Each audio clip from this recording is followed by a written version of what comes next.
هذه الصور لدبابات وهي تسير في شوارع الخرطوم في هذه المعارك، معارك كر وفر بين عناصر الجيش السوداني وقوات الدعم السريع بقيادة دقلو أو حميدتي. من الواضح بأن المعارك على الأرض مستمرة من أجل السيطرة على المواقع الاستراتيجية في العاصمة الخرطوم كالمطار، كمقر قيادة الجيش، ومطارات أخرى منها مطار الأبيض، أيضا القواعد، قاعدة مروي، وهي طبعا الأماكن أو المواقع الاستراتيجية التي رمزيا تعبر عن سيطرة الدولة على مقاليد الحكم أو القيادة الحالية العسكرية. الدبابات إذن تنتشر في شوارع العاصمة السودانية من غير المعروف لغاية اللحظة حصيلة الجرحى أو القتلى لما يجري. طبعا بالتأكيد هناك حصيلة في نهاية المطاف، لكن هناك شح في المعلومات في ظل يعني هذه الاشتباكات الجارية منذ ساعات قليلة، يعني منذ صباح اليوم.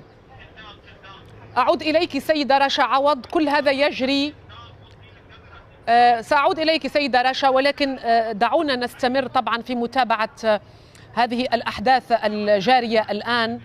الدبابات الآن منتشرة، لا ندري إن كانت الدبابات التابعة لقوات الدعم السريع أم هي الدبابات التابعة للجيش السوداني. لا نريد أن نتسرع طبعا في نشر أي معلومة غير مؤكدة. كل ما نعرف بأن هناك معارك ضارية على الأرض، معارك دموية تجري بين قوات الدعم السريع وبين الجيش السوداني. تابعنا صورا لقائد الجيش عبد الفتاح البرهان وهو يتابع العمليات العسكرية من غرفة تحكم. في الوقت ذاته حميدتي يقول بأن قواته تسيطر على عدة مواقع استراتيجية من بينها قصر الرئاسة وبيت الضيافة ومطار الخرطوم، لكننا تابعنا أيضا معارك واشتباكات تجري في مدخل مطار الخرطوم في صور تابعناها على سكاي نيوز عربية قبل قليل. إذن الدبابات تنتشر في شوارع الخرطوم. العاصمة السودانية تشهد إذن صراعا على الأرض، اشتباكات دامية. الجيش السوداني اعتبر قوات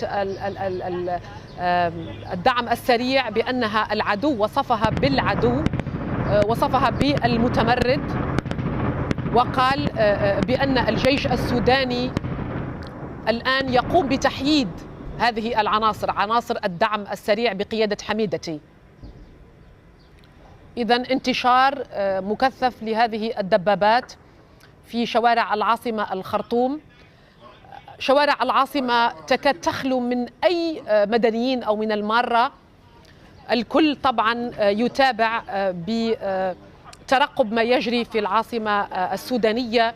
هناك العديد من المحاولات والمساعي لتهدئة الأوضاع، مساعي إقليمية ودولية.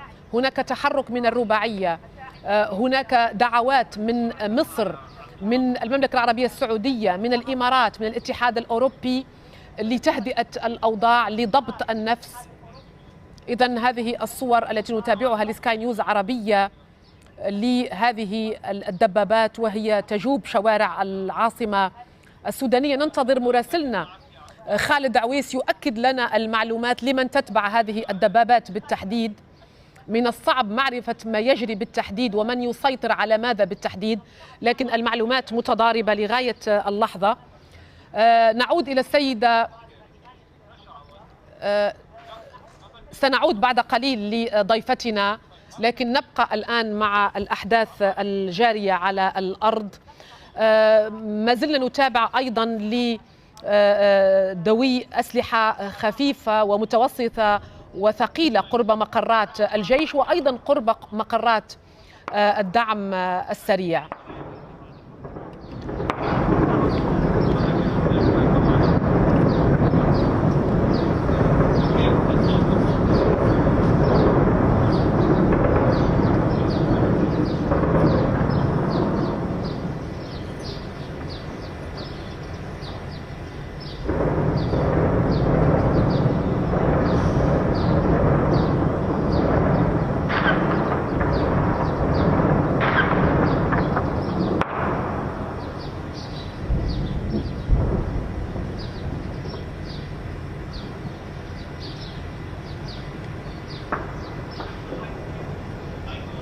إذن هذه الصور الحصرية لسكاي نيوز عربية، بعض شوارع العاصمة السودانية الخرطوم، وفيها طبعا بعض هذه المدرعات العسكرية ومدرعات لا ندري إن كانت تابعة للجيش أم قوات الدعم السريع.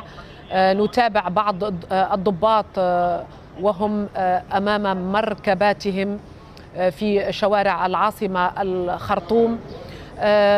المعلومات الأولية تتحدث بأن قوات الدعم السريع وكما تقول مصادرها سيطرت على القصر الرئاسي، سيطرت على دار الضيافة، سيطرت على مقر قيادة الجيش ومطار الخرطوم، وأيضا القاعدة العسكرية المروي ومطار الأبيض أيضا. لكن في الوقت ذاته الجيش السوداني نفى جزء كبير من هذه المعلومات وقال بأنها تدخل في إطار الحرب النفسية. ورأينا قائد الجيش عبد الفتاح البرهان وهو يدير هذه المعارك وهذه العمليات العسكرية من غرفة تحكم تابعناها على سكاي نيوز عربية قبل قليل. إذن في ظل تضارب المعلومات وفي ظل الاشتباكات الجارية من الصعب تأكيد لمن تؤول السيطرة على هذه المواقع الاستراتيجية لغاية اللحظة. إذن إطلاق نار كثيف يجري الآن في شوارع العاصمة السودانية، دبابات عسكرية كما نراها تجوب هذه الشوارع.